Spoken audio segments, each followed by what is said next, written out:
విడాకులు, జ్యోతిష్య కారణాలు. జ్యోతిష్య శాస్త్రరీత్యా దంపతులు విడిపోవడం లేదా విడాకులు తీసుకోవడం, వైవాహిక దంపతుల మధ్య విడిపోవడం లేదా విడాకులు అను సందర్భాలు రావడం ఇప్పటి కాలములో చాలా సహజంగా మారిపోయింది. వివాహం చేసుకోవడానికి పట్టే సమయం విడాకులు తీసుకోవడానికి పట్టడం లేదు.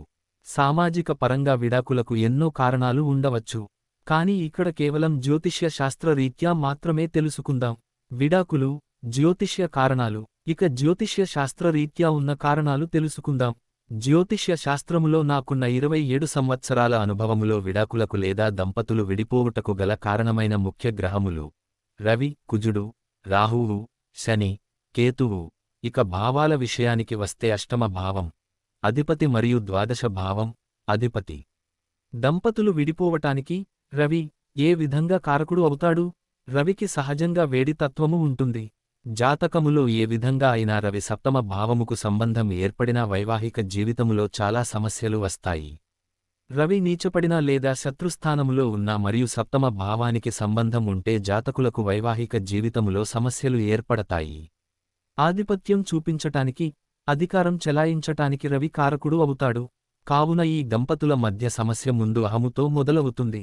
రవి లగ్నములో గాని సప్తమములో గాని ఉంటే జాతకునికి విడాకులకు దారితీస్తుంది. రవి ఒకవేళ నీచ, శత్రు స్థానములలో లేకుండా కేవలం లగ్న లేదా సప్తమ భావములో ఉంటే దంపతులు ఇద్దరు ఒకరికొకరు దూషించుకుంటూ, చెడు మాటలతో తిట్టుకోవడం, పోట్లాడుకోవటం లాంటివి జరుగుతాయి కానీ విడాకులు తీసుకోరు. అదే ఒకవేళ రవి శుక్రుడితో కలిసి రెండో భావములో గాని లేదా నాలుగో భావములో గాని లేదా సప్తమ భావములో గాని లేదా నవమ భావములో గాని ఉన్నట్లయితే విడాకులు ఖచ్చితంగా జాతకుని జీవితములో జరుగుతుంది. దంపతులు విడిపోవటానికి కుజుడు ఏ విధంగా కారకుడు అవుతాడు? జ్యోతిష్య శాస్త్ర ప్రకారం కుజుడు రెండో భావములో, నాలుగో భావములో, ఏడో భావములో, ఎనిమిదో భావములో, 12వ భావములో ఉంటే కుజదోషము అని చెబుతారు. కుజుడు తీవ్రమైన గొడవలకు, వివాదాలకు, శారీరక హింసకు కారకుడు అవుతాడు.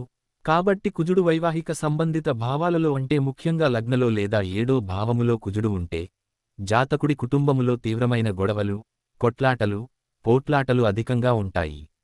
ఒకవేళ కుజుడు ఏడో భావముకు మాత్రమే సంబంధము ఉంటే అప్పుడు గొడవలు, కొట్లాటలు కుటుంబము మొత్తములో కాకుండా కేవలం భార్య, భర్తల మధ్య మాత్రమే ఉంటాయి. స్త్రీ జన్మకుండలిలో పైన వివరించిన భావాలతో పాటుగా మూడో భావం మరియు 11వ భావం లేదా ఆయా అధిపతులు నీచపడితే ఆ స్త్రీకి అత్తామామల నుండి శారీరక మరియు మానసిక హింస, ఒత్తిడి ఏర్పడతాయి. విడాకులు కలుగడానికి ముఖ్య కారకుడు కుజుడు. అంతేకాకుండా జీవితములో సగభాగం కోర్టు కేసులకే అంకితం అయిపోతుంది. జాతకుడికి కుజుడు వలన రాజయోగము కలిగి ఎలాంటి పాప గ్రహదృష్టి లేనప్పుడు జాతకుడి వైవాహిక జీవితం ఎంతో ఆనందంగా గడచిపోతుంది. దంపతులు విడిపోవటానికి శని ఏ విధంగా కారకుడు అవుతాడు? దంపతులకు విడాకులు కలుగుటకు ఈ శనిగ్రహం కూడా ముఖ్య పాత్ర పోషిస్తుంది. శని వైవాహిక స్థానాలకు ముఖ్యమైన లగ్నం లేదా సప్తమ భావాలలో ఉండినట్లయితే జాతకుడు ఎంతో గోప్యమైన లక్షణమును కలిగి ఉంటాడు. అంతేకాకుండా భాగస్వామిని నిత్యం అనుమానిస్తూ ఉంటాడు. ఒక వ్యక్తి యొక్క వైవాహిక స్థానానికి మరియు శనికి సంబంధము ఉంటే ఆ వ్యక్తికి వైవాహిక జీవితంలో ఎప్పటికీ సంతృప్తి కలుగదు. శని మందగమనుడు కాబట్టి శని కలిగించే ప్రభావాలు కూడా చాలా నెమ్మదిగా ఉంటాయి.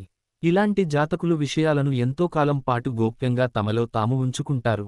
ఏవైనా చిన్న చిన్న గొడవలు జరిగినప్పుడు అకస్మాత్తుగా ఆ విషయములు బయట పెడతారు. కారణంగా జీవితములో కోలుకోలేని దెబ్బతింటారు. ఒక్కోసారి శని దంపతులను శాశ్వతంగా దూరము చేస్తాడు. చట్టపరంగా విడాకులు తీసుకోకపోయినా విడిగా ఉంటారు.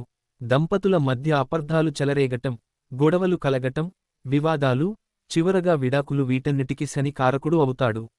నపుంసకత్వానికి, పుత్రుడు కలుగకపోవడానికి శని కూడా కారకుడు అవుతాడు. ఒక్కోసారి ఈ లక్షణాలు కూడా విడాకులకు దారితీస్తాయి. దంపతులు విడిపోవటానికి రాహువు ఏ విధంగా కారకుడు అవుతాడు? వైవాహిక స్థానాలకు రాహువుకు సంబంధము ఉంటే విడాకులు కలుగుతాయి. విడదీయటములో రాహువు ముఖ్య కారకుడు అవుతాడు. ముఖ్యంగా ఏడో భావ రాహువు వలన జాతకుడు లేదా జాతకురాలు ఒకే స్త్రీ లేదా పురుషునితో శారీరక ఆనందము లభించక ఇతర సంబంధాలు ఏర్పరచుకుంటారు. ఈ రకమైన జాతకులు ఎంతో కాలం ఒకరితోనే జీవించరు. వీరికి జీవిత భాగస్వాములు మారుతూనే ఉండాలి. రాహువు జాతకుడిని ఇతరులను గేలిచేసే స్వభావమును కలుగచేస్తాడు. నా అనుభవములో విడాకులు కలిగిన వారిలో జతకములో రాహువు వలన విడాకులు కలిగిన వారిలో ముఖ్య కారణం శారీరక సమస్యగా తెలిసింది. ఇంకొన్నిటిలో వివాహేతర సంబంధాల వలన కూడా విడాకులు జరిగాయి. దంపతులు విడిపోవటానికి కేతువు ఏ విధంగా కారకుడు అవుతాడు? కేతువు దేనినైనా సరే బూడిదగా మార్చే స్వభావము గలవాడు. ఐహిక సంబంధాలకు మనలను దూరం చేసేందుకు కేతువు తోడ్పడతాడు. కేతువు 7వ భావములో ఉంటే జాతకుడికి వైవాహిక జీవితముపై ఆసక్తి చూపించకుండా ఈ కేతువు చేస్తాడు. కుటుంబ జీవితం అంటే జాతకుడికి పెద్దగా పట్టింపు ఉండదు. కానీ వివాహేతర సంబంధములు గాని లేదా వివాహానికి ముందే ఉన్న ప్రేమ వ్యవహారమును కొనసాగించడం గాని చేస్తూ ఉంటారు. అదే ఒకవేళ కేతువు శుక్రుడితో కలిసి వైవాహిక స్థానములో ఉంటే దగ్గరి బంధువులతో గాని లేదా స్నేహితులతో గాని రహస్యమైన ప్రేమ వ్యవహారములు నడుపుతారు. ఏది ఏమైనా సరే కేతువు వైవాహిక స్థానానికి సంబంధం ఉంటే జాతకుడు తన భార్య, భర్త నుండి పూర్తిగా విడిగా ఉంటారు. కేవలం భవిష్యత్తు తరము కోసం గాని లేదా వంశానికి వారసుల కోసం గాని వివాహానికి అనుమతిస్తారు. ఈలాంటి జాతకులు తమకు బిడ్డ పుట్టే సమయానికి తన భార్య, భర్తతో విడిపోయి ఉంటారు. కేతువు వలన జాతకులు విడిపోయే సందర్భాలు ఉన్నాయి గాని విడాకులు తీసుకునే సందర్భాలు తక్కువే అని చెప్పవచ్చు. రవి, కుజ, శని, రాహు, కేతు గ్రహములు శత్రు స్థానాలలో గాని లేదా నీచ స్థానాలలో గాని ఉండినట్లయితే దంపతులు విడిపోవడం జరుగుతుంది. రవి, కుజ, శని, రాహు, కేతు గ్రహములు మరియు వాటి స్థానాలు చెడు దృష్టికి గురి అయి ఉంటే దంపతులకు విడాకులు ఖచ్చితంగా కలుగుతాయి. ఒకవేళ రవి, కుజ, శని, రాహు, కేతు గ్రహములలో మంచి శుభగ్రహ దృష్టి పడితే దంపతులకు విడాకులు కలిగిన తరువాత మళ్లీ కలసి జీవిస్తారు. సప్తమాధిపతి 6వ భావములో ఎలాంటి శుభగ్రహ దృష్టి లేకుండా ఉంటే జాతకులకు విడాకులు కలుగుతాయి. శని, రాహువులు కలసి లేదా ఏదో ఒక గ్రహమైనా లగ్నములో ఉంటూ తీవ్రమైన చెడు గ్రహ దృష్టి పడితే దంపతులు విడిపోవడం జరుగుతుంది. అయితే ఈ గ్రహస్థితి ఉన్నవారికి మళ్లీ తన జీవిత భాగస్వామితో కలవడం అనేది జరుగదు. కొన్నిసార్లు విడాకుల కొరకు చట్టపరమైన హింసలను భరించాల్సి ఉంటుంది. సప్తమాధిపతి వక్రస్థితిలో ఉన్నా లేదా అస్తంగత్వం చెందినా, రవితో కలసినా లేదా నీచపడినా దంపతులు విడిపోవాల్సి ఉంటుంది. ఈ విధంగా ఎన్నో గ్రహములు, వాటి స్థానములు, వాటి అధిపతుల స్థానములు ఎన్నో దంపతుల మధ్య విభేదాలకు, విడాకులకు, విడిపోవడానికి కారణభూతం అవుతున్నాయి. అయితే జన్మకుండలి పూర్తి విశ్లేషణ చేయనిదే ఎలాంటి నిర్ణయం చేయకూడదు. ఇక పరిష్కారం విషయానికి వస్తే జన్మకుండలిలో ఏ గ్రహము వలన జాతకుడు పీడింపబడుతున్నాడో ఆ గ్రహముకు సంబంధించిన సరైన పరిహారాలు చేయించుకోవాలి.